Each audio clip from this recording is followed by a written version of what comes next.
Boa tarde a todos. Como já foi mencionado, eu vou apresentar nosso trabalho sobre anticorpos anti-DNase 1 na síndrome de Sjögren primária. Não há conflitos de interesse.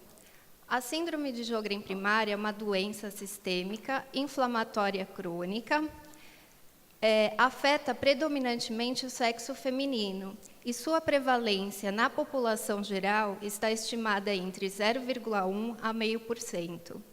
Essa doença comete principalmente as glândulas lacrimais e salivares, levando à síndrome de Zika. E ela é caracterizada por um intenso infiltrado de células B e T.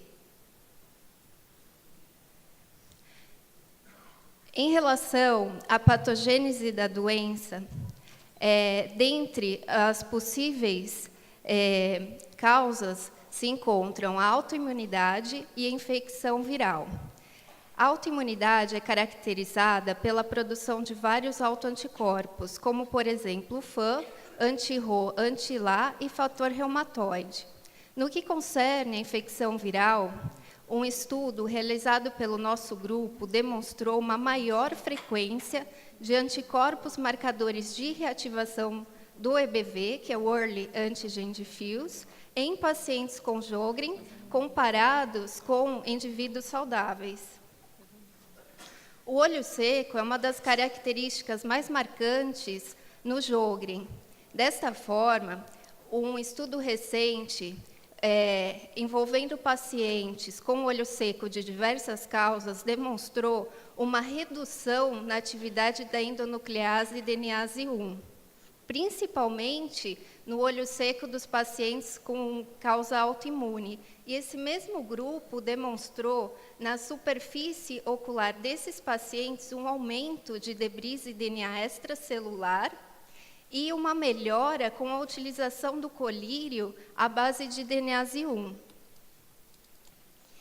Esse achado foi bastante interessante no contexto de que outros estudos no lúpus e no Sjögren primário demonstraram uma redução da atividade enzimática da DNase 1, levando ao aumento de debris e DNA extracelular. Já um outro trabalho no lúpus demonstrou a presença de anticorpos anti-DNase 1. Isso pode ter um papel na redução da atividade enzimática, mas nenhum trabalho demonstrou a presença de anticorpos anti-DNase 1 no Sjögren primário. Portanto, o objetivo do nosso trabalho foi avaliar se os pacientes com Sjögren primário eles possuíam uma antirreatividade contra a DNase 1 e bem como suas associações clínicas e laboratoriais. Para tanto, foram incluídos no trabalho 85 pacientes com Sjögren primário, tendo como critérios de exclusão outras doenças reumatológicas, HIV e hepatite B e C. Como grupo controle, foram incluídos 115 pacientes com lúpus, 65 pacientes com artrite reumatoide e 92 voluntários saudáveis, pareados por sexo e idade, todos sem síndrome de Zika. Todas as amostras de soro dos pacientes com Sjögren primário foram analisadas de acordo com os autoanticorpos através de técnicas laboratoriais empregadas na rotina. E para a detecção de autoanticorpos IgG anti-DNase 1, foi padronizado no nosso laboratório a técnica de ELISA, utilizando DNase 1 purificada de pâncreas bovino como antígeno, e os resultados foram confirmados pela técnica de Western blotting. O cutoff foi determinado através de 3 desvios padrões em relação à média da densidade ótica dos normais. Para análise dos resultados, foram utilizados testes estatísticos apropriados. Bom, primeiramente, nós avaliamos a frequência do anticorpo anti-DNase 1 nos pacientes com Sjögren primário e no grupo controle, na artrite reumatoide e no lúpus. E nós observamos que aproximadamente 44% dos pacientes com Sjögren apresentavam esse anticorpo, contrastando com a total ausência no grupo de artrite reumatoide e uma baixa frequência no lúpus de apenas 4%. Como eu havia dito, nós confirmamos os resultados pela técnica de Western blotting. Posteriormente, nós analisamos as características clínicas e demográficas dos pacientes com Sjögren primário, dividindo entre grupos de anti-DNase 1 positivo e o grupo de anti-DNase 1 negativo. E nós observamos que idade, sexo, etnia e tempo de doença foram similares entre os dois grupos, e o olho seco e a boca seca foi um achado praticamente universal nos dois grupos, e a parotidite também foi similar nos dois grupos. Nós também verificamos o envolvimento sistêmico no Sjögren primário com e sem anti-DNase 1. Primeiramente, nós avaliamos o índice de atividade da doença, o ESDAI, a média e a frequência maior ou igual a 13, e ambos os grupos foram comparáveis. Condizendo com o envolvimento sistêmico, que os grupos também foram comparáveis. O linfoma só esteve presente no grupo anti-DNase 1 negativo, com uma baixa frequência de apenas 6%. Em relação à terapêutica, ambos os grupos foram semelhantes em relação ao uso da prednisona, da dose média, antimalárico e imunossupressor. Nós estudamos também a associação de anticorpos no Sjögren primário nesses dois grupos e observamos que o nível sérico do IgG estava aumentado no grupo anti-DNase 1 positivo.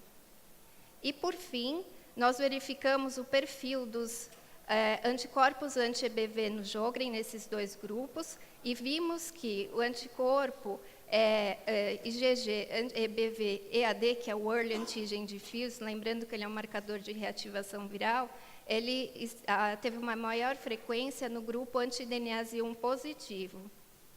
Concluindo, o nosso trabalho demonstrou pela primeira vez uma alta frequência de anticorpo IgG, anti-DNase 1 no Sjögren primário, e esse achado, nós achamos que ele será útil no diagnóstico diferencial entre o Sjögren primário e a artrite reumatoide na fase inicial da doença. Além disso, encontramos uma associação do anticorpo anti-EBV, EAD, com a reatividade anti-DNase 1, reforçando a hipótese da participação do EBV na patogenia da doença. Obrigada.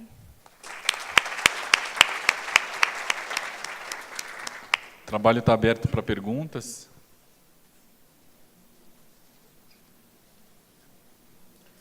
Oi, Priscila, parabéns pelo trabalho. Obrigada. Bonito desenho. Vocês dosaram o fator reumatoide? Também. Tá. E você tem uma avaliação de diferença entre o fator reumatoide quando tem os dois grupos? Na verdade, assim, o meu pensamento é, depois que dosou o fator reumatoide, ver o fator antidiotipo desse fator reumatoide para ver se ele tem correlação ou não. E a outra coisa é a dosagem de imunoglobulina nos subtipos também. Eu acho que vai valer a pena num trabalho futuro para vocês. Acho que talvez seja o próximo passo. Uhum. E a outra dúvida é com relação ao linfoma. Não deu estatístico, sendo Não. que deu 3 e 1 e 0 nos... Realmente não deu estatística para a gente. Tá. Foi... E como é que você definiu que não tem linfoma num e tem no outro? Foi pela análise análise estatística deles e também pela... Mas o diagnóstico do linfoma, eu estou querendo saber. Como é que você fez o diagnóstico de linfoma? Você biopsiou todo mundo, foi por biópsia? Ou apareceu, foi ao acaso? Não. É que, na verdade, quem fez essa parte foi a doutora Sandra. Tá. Eu sou biomédica. Perguntarei para ela depois, tá bom? Não sei se a doutora Sandra gostaria de responder.